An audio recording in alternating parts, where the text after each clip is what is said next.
ಕೋಟೆನಾಡು ಚಿತ್ರದುರ್ಗ ಜಿಲ್ಲೆಯಲ್ಲಿ ದಿನೇ ದಿನೇ ಬಾಲ್ಯ ವಿವಾಹ ಪ್ರಕರಣಗಳು ಜಾಸ್ತಿಯಾಗ್ತಿದೆಯಾ ಅನ್ನುವ ಅನುಮಾನ ಶುರುವಾಗಿದೆ. ಬಾಲ್ಯ ವಿವಾಹದ ಕೂಪಕ್ಕೆ ಅಮಾಯಕ ಬಾಲಿಗರು ಬಲಿಯಾಗುತ್ತಿದ್ದಾರೆ ಎಂಬ ಸಂಶಯ ಮೂಡತೊಡಗಿದೆ. ಚಿತ್ರದುರ್ಗ ಜಿಲ್ಲೆಯಲ್ಲಿ ಒಂದೇ ಗ್ರಾಮದಲ್ಲಿ ಸರಣಿ ರೂಪದಲ್ಲಿ ಬಾಲ್ಯ ವಿವಾಹಗಳು ನಡೆಯುತ್ತಿದ್ದು ಗಂಭೀರ ಆರೋಪಗಳು ಕೂಡ ಕೇಳಿಬರುತ್ತಿದೆ. ಅಲ್ಲದೆ ಆ ಊರಿನಲ್ಲಿ ಬಾಲ್ಯ ವಿವಾಹದ ಕೂಪಕ್ಕೆ ಪುಟ್ಟ ಮಕ್ಕಳನ್ನ ಸದ್ದಿಲ್ಲದೆ ಒಂದು ತಂಡ ತಳ್ಳುತ್ತಿದೆ ಎಂಬ ಗಂಭೀರ ಆರೋಪ ಕೂಡ ಕೇಳಿಬಂದಿದೆ. ಹೌದು, ಚಿತ್ರದುರ್ಗ ನಗರ ವ್ಯಾಪ್ತಿಯ 7-8 ಕಿಲೋಮೀಟರ್ ದೂರದಲ್ಲಿರುವಂತಹ ಬಚ್ಚಬೋರ್ನಟ್ಟಿ ಗ್ರಾಮದಲ್ಲಿ ಈ ಒಂದು ಬೆಚ್ಚಿ ಬೀಳಿಸುವ ಆಘಾತಕಾರಿ ಅಂಶ ಬೆಳಕಿಗೆ ಬಂದಿದೆ.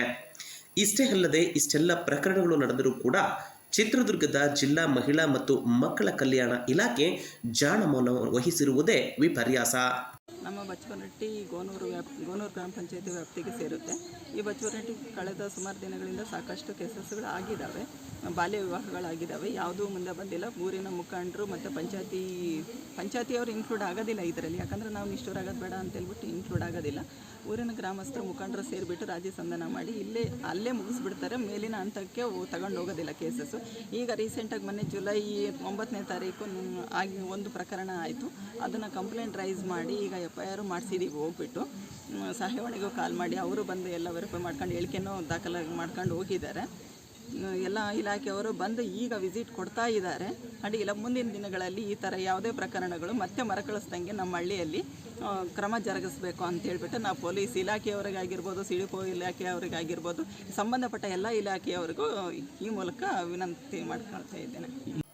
ಇತ್ತೀಚೆಗೆ ಬಚ್ಚಬೋರ್ನಟ್ಟಿ ಗ್ರಾಮದಿಂದ 17 ವರ್ಷದ ಬಾಲಕಿಯೊಬ್ಬಳು ನಿಗೂಢವಾಗಿ ನಾಪತ್ತೆಯಾಗಿದ್ದಾಳೆ. ಈ ನಾಪತ್ತೆ ಪ್ರಕರಣದ ಹಿಂದೆ ಬಾಲ್ಯ ವಿವಾಹದ ಗಂಭೀರ ಆರೋಪವೂ ಕೂಡ ಕೇಳಿಬರುತ್ತಿದೆ. ಇನ್ನು ಈ ಸಂಬಂಧವಾಗಿ ತುರುವನೂರು ಪೊಲೀಸ್ ಠಾಣಾ ವ್ಯಾಪ್ತಿಯಲ್ಲಿ ಪ್ರಕರಣ ದಾಖಲಾಗಿದ್ದು, ಪ್ರಕರಣ ದಾಖಲಾಗುತ್ತಿದ್ದಂತೆ ಬಚ್ಚಬೋರ್ನಟ್ಟಿ ಗ್ರಾಮದಲ್ಲಿನ ಬಾಲ್ಯ ವಿವಾಹದ ಸರಣಿ ಬೆಳಕಿಗೆ ಬರುತ್ತಿದೆ. ಅಷ್ಟೇ ಅಲ್ಲದೆ ಇತ್ತೀಚೆಗೆ ಈ ಒಂದು ಅರುಣ್ ಕುಮಾರ್ ಎಂಬ ಯುವಕನ ವಿರುದ್ಧವೂ ಕೂಡ ಬಾಲಕಿ ತಾಯಿ ಪ್ರಕರಣವನ್ನು ದಾಖಲಿಸಿದ್ದಾಳೆ. ಅಷ್ಟೇ ಅಲ್ಲದೆ ಪ್ರಕರಣ ದಾಖಲಾಗುತ್ತಿದ್ದಂತೆ ಊರಿನಲ್ಲಿನ ಚೈಲ್ಡ್ ಮ್ಯಾರೇಜ್ ಸೀರಿಯಲ್ ಹೊರಬರುತ್ತಿದೆ. ಅಷ್ಟೇ ಅಲ್ಲದೆ ಪ್ರಕರಣ ದಾಖಲಾಗುತ್ತಿದ್ದಂತೆ ಅದೇ ಊರಿನ ಮತ್ತೊಂದು ಬಾಲ್ಯ ವಿವಾಹದ ಪ್ರಕರಣವೂ ಕೂಡ ಬೆಳಕಿಗೆ ಬಂದಿದೆ ಎಂದು ಗೋನೂರು PDO ಯರಿಸ್ವಾಮಿಯವರು ಮಾಹಿತಿ ನೀಡಿದ್ದಾರೆ. ಈಗ ಏನು ಕಳೆದ 3 ದಿನಗಳ ಹಿಂದೆ ಗೋನೂರು ಗ್ರಾಮ ಪಂಚಾಯತಿ ವ್ಯಾಪ್ತಿಯಲ್ಲಿ ಏನು ಬಾಲ್ಯ ವಿವಾಹ ಅಂತಕ್ಕಂಥ ಒಂದು ಅನಿಷ್ಟ ಪಿಡುಗು ನಡೆದಿದೆ. ಅದಕ್ಕೆ ಸಂಬಂಧಪಟ್ಟಂಗೆ ನಾವಿವತ್ತು ಏನು ಗ್ರಾಮ ಪಂಚಾಯತಿ ವ್ಯಾಪ್ತಿಯ ಬಚ್ಚಬೋರ್ನಟ್ಟಿ ಗ್ರಾಮದಲ್ಲಿ ಜಾಗೃತಿ ಕಾರ್ಯಕ್ರಮವನ್ನು ಹಮ್ಮಿಕೊಂಡು ಈ ಒಂದು ಬಾಲ್ಯ ವಿವಾಹ ನಿಷೇಧದ ಬಗ್ಗೆ ನಾವು ಜಾಗೃತಿ ಮೂಡಿಸ್ತಿದ್ದೀವಿ. ಶಾಲಾ ಮಕ್ಕಳಿಂದ ಹಿಡಿದು ಆ ಊರಿನ ಎಲ್ಲ ಪೇರೆಂಟ್ಸ್ಗಳು, ಅಂಗನವಾಡಿ ಕಾರ್ಯಕರ್ತೆಯರು, ಆಶಾ ಕಾರ್ಯಕರ್ತರನ್ನು ಒಳಗೊಂಡು ನಾವು ಊರಿನಲ್ಲಿ ಸಂಚಾರ ಮಾಡಿ ಜಾಗೃತಿ ಮೂಡಿಸ್ತಾ ಇದ್ದೀವಿ. ಕಳೆದ 3 ದಿನಗಳ ಹಿಂದೆ ಒಂದು ಪ್ರಕರಣ ಬಾಲ್ಯ ವಿವಾಹ ನಡೆದಿದೆ. ಅದಕ್ಕೆ ಸಂಬಂಧಪಟ್ಟಂಗೆ ನಾವೀಗ FIR ಮಾಡಿದ್ದೀವಿ. ಈಗ ಇನ್ನೂ ಒಂದು ಪ್ರಕರಣ ಹಿಂದೆ ಸುಮಾರು ದಿನಗಳ ಹಿಂದೆ ನಡೆದು ಅದು ಒಂದನ್ನು FIR ಮಾಡೋದಕ್ಕೆ ನಾವು ಕ್ರಮ ವಹಿಸ್ತಿದ್ದೀವಿ. ಜೊತೆಗೆ ಈ ಎಲ್ಲ ಸುಮಾರು ನಾವು ಗ್ರಾಮ ಪಂಚಾಯತಿ ವತಿಯಿಂದ ಜಾಗೃತಿ ಕಾರ್ಯಕ್ರಮಗಳನ್ನು ಹಮ್ಮಿಕೊಳ್ತೀವಿ. ಗ್ರಾಮ ಸಭೆಗಳನ್ನ ಅಳವಡಿಸ್ಕೊಂಡು ಅದ್ರ ಮೂಲಕ ಶಾಲಾ ಮಕ್ಕಳಿಗೆ ಇರ್ಬೋದು, ಪೋಷಕರಿಗಿರ್ಬೋದು ಮತ್ತು ಫಲಾನುಭವಿಗಳಿಗಿರ್ಬೋದು ನಾವು ಕಾರ್ಯಕ್ರಮಗಳು ಹಮ್ಮಿಕೊಂಡು ಜಾಗೃತಿ ಮೂಡಿಸ್ತಾ ಇದ್ದರೂ ಸಹ ಎಲ್ಲ ಒಂದು ಕಡೆ ಈ ಕಾನೂನನ್ನು ಮರೆಮಾಚಿ ನಡೀತಕ್ಕಂಥ ಕೃತ್ಯಗಳು ನಮಗೆ ತುಂಬ ಬೇಸರವನ್ನು ವ್ಯಕ್ತಪಡಿಸ್ತೇವೆ. ಆದರೂ ಸಹ ನಾವು ಅವು ಎಲ್ಲ ಪ್ರಕರಣಗಳನ್ನು ನಾವು ಸರ್ವೆ ಮಾಡಿ ಅವುಗಳ ಮೇಲೆ ನಾವು FIR ಮಾಡ್ತಕ್ಕಂಥ ಕ್ರಮಕ್ಕೆ ಮುಂದಾಗ್ತೀವಿ. ಜೊತೆಗೆ ಮುಂದಿನ ದಿನಗಳಲ್ಲಿ ಈ ರೀತಿಯಂಥ ಒಂದು ಅನಿಷ್ಟ ಪಿಡುಗಿನ ಆಚರಣೆಗೆ ನಾವು ಆದಷ್ಟು ಮಟ್ಟಿಗೆ ನಾವು 100ಕ್ಕೆ 100 ಸಹ ನಾವು ಕಂಟ್ರೋಲ್ ಮಾಡೋಕ್ಕೆ ನಾವು ಪ್ರಯತ್ನ ಮಾಡ್ತೀವಿ. ಈಗ ನಾನು PDO, ನಾನು ಗ್ರಾಮ ಪಂಚಾಯತಿ ಬಾಲ್ಯ ವಿವಾಹ ನಿಷೇಧ ಅಧಿಕಾರಿಯಾಗಿ ನಾನು ಏನು ಹೇಳ್ತೀನಿ ಅಂದರೆ, ಇನ್ನು ಮುಂದೆ ಇನ್ನು ಹೆಚ್ಚು ಕಾರ್ಯಕ್ರಮಗಳನ್ನು ಹಮ್ಮಿಕೊಳ್ಳೋದ್ರ ಮೂಲಕ ನಾವಿಂಥ ಒಂದು ಅನಿಷ್ಟ ಪಿಡುಗುಗಳನ್ನು, ಬಾಲ್ಯ ವಿವಾಹ ಆಗಿರ್ಬೋದು, ಬಾಲ ಕಾರ್ಮಿಕ ಪದ್ಧತಿ ಆಗಿರ್ಬೋದು, ಹೆಣ್ಣು ಮಕ್ಕಳ ಲೈಂಗಿಕ ಒಂದು ಪಿಡುಗಾಗಿರ್ಬೋದು, ಎಲ್ಲವುಗಳನ್ನು ನಾವು ಹತೋಟಿಗೆ ತಂದು ಗ್ರಾಮ ಪಂಚಾಯತಿ ವ್ಯಾಪ್ತಿಯಲ್ಲಿ ಇಂಥ ಯಾವುದೇ ಪ್ರಕರಣಗಳು ನಡೆಯದಂತೆ ಮುನ್ನೆಚ್ಚರಿಕೆ ಕ್ರಮವನ್ನು ತೆಗೆದುಕೊಳ್ತೀವಿ ಅಂತ ಈ ಮೂಲಕ ನಾನು ಹೇಳ್ತೀನಿ. ಇಲ್ಲೊಂದು ಟೀಮ್ ಇದೆ, ಆ್ಯಕ್ಟಿವ್ ಇದೆ, ಅವರು ಏನೇನು ಕೆಲಸ ಮಾಡ್ತಾರೆ? ಆ ಟೀಮು ಇದೆ ಅಂತ ಮಾಹಿತಿ ಮೊನ್ನೆ ನಮಗೆ ಲಭ್ಯ ಆಗಿದೆ. ಆ ಒಂದು ಟೀಮು ಬಾಲ್ಯ ವಿವಾಹವನ್ನು ಮಾಡಲಿಕ್ಕೆ ಆ ಒಂದು ಮಕ್ಕಳಿಗೆ ಏನು 18 ವರ್ಷ ಹೆಣ್ಮಗು, 21 ವರ್ಷ ಗಂಡು ಮಗು ಆ ವಯಸ್ಸಿಗೆ ತಲುಪೋದಕ್ಕಿಂತ ಮುಂಚೆನೇ ಅವರಿಗೆ ಪ್ರವೋಕ್ ಮಾಡಿ ಬಾಲ್ಯ ವಿವಾಹ ಮಾಡ್ತಕ್ಕಂಥ ಒಂದು ಕೃತ್ಯವನ್ನು ಎಸಗುತ್ತಿದ್ದಾರೆ ಅಂತ ಒಂದು ಮಾಹಿತಿ ಲಭ್ಯವಿದೆ. ಅವರು ಇದೇ ಕೆಲಸ ಮಾಡ್ಕೊಳ್ತಾ ಬರ್ತಿದ್ದಾರೆ ಅನ್ನೋದೊಂದು ಮಾಹಿತಿ ಇದೆ. ಜೊತೆಗೆ ಅವರು ಯಾರು ಅನ್ನೋದನ್ನು ನಾವು ಪತ್ತೆ ಹಚ್ಚಿ ಅವ್ರ ಮೇಲೂ ಸಹ ಕಾನೂನು ಕ್ರಮಕ್ಕೆ ತೆಗೆದುಕೊಳ್ತೀವಿ ಅಂತ ನಾನು ಹೇಳ್ತೀನಿ.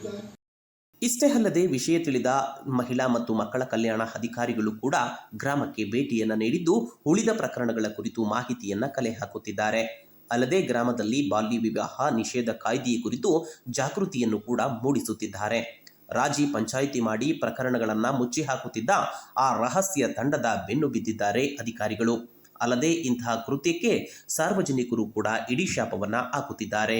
13ರಿಂದ 14 ಕೇಸಸ್ ಆಗಿದ್ದಾವೆ ನನ್ನ ಪ್ರಕಾರ. ಬಟ್ ಎಷ್ಟಾಗಿದ್ದಾವೆ ಅಂತ ಹೇಳ್ಬಿಟ್ಟು ಕನ್ಫರ್ಮ್ ಆಗಿ ಹೇಳಲಿಕ್ಕೆ ಬರೋದಿಲ್ಲ, ಯಾಕಂದರೆ ಒಳ್ಳೊಳಗೆ ಆಗಿರ್ತವೆ. ಇನ್ನೂ ಒಂದು ಏನು ಈಗ ಎಷ್ಟು ಕೇಸಸ್ ಆಗಿ ಪರ್ಫೆಕ್ಟಾಗಿ ನಾನು ಹೇಳೋಕ್ಕೆ ಏನು ಅಂದರೆ ಏನೋ ನಾವು ಗ್ರಾಮಸ್ಥರೇ ಆಗಿರೋದ್ರಿಂದ ನಮಗೂ ಒಂದು ಎಲ್ಲೋ ಒಂದು ಕಡೆ ಭಯ ಇರುತ್ತೆ. ನೋಡು ಯಾರಿಗೂ ಬೇಕಿಲ್ಲ ಈಗ ಕೇಳಿದರೆ ಏನು ಹೇಳ್ತಾರೆ ಅಂದರೆ ಏನು ಬೇರೆ ಯಾರಿಗೂ ಆಗದೆ ಇರೋದು ಈ ಕೇಸಲ್ಲೇ ಏನಕ್ಕೆ ಮಾಡ್ತಿದ್ದಾರಾ ಅಂತ ನಮಗೂ ಕ್ವಶನ್ ರೈಸ್ ಮಾಡಿದರು. ಬೇರೆಯವ್ರ ಕೇಸಲ್ಲಿ ನನಗೆ ಪೋಷಕರದ್ದು ಅಷ್ಟೊಂದು ನನಗೆ ಸಪೋರ್ಟ್ ಸಿಗೋದಿಲ್ಲ. ಹಾಗಾಗಿಬಿಟ್ಟು ಇದು ನಮ್ಮ ರಿಲೇಷನ್ ಕೇಸ್ ಆಗಿರೋದ್ರಿಂದ ಇದರಿಂದ ಆದ್ರೂ ನನ್ನ ಸಪೋರ್ಟ್ ತೊಗೊಂಡ್ಬಿಟ್ಟು ನಾನು ಮುಂದುವರೆದು ಮುಂದಿನ ಹಂತದಲ್ಲಿ ನಮ್ಮೂರಿಗೆ ಯಾವುದೇ ಥರದ ಈ ಥರ ಕೇಸುಗಳಾಗಬಾರ್ದು ಅನ್ನೋ ಒಂದು ಉದ್ದೇಶಕ್ಕೆ ಕಂಪ್ಲೇಂಟ್ ರೈಸ್ ಮಾಡ್ತಾಯಿದ್ದೀನಿ.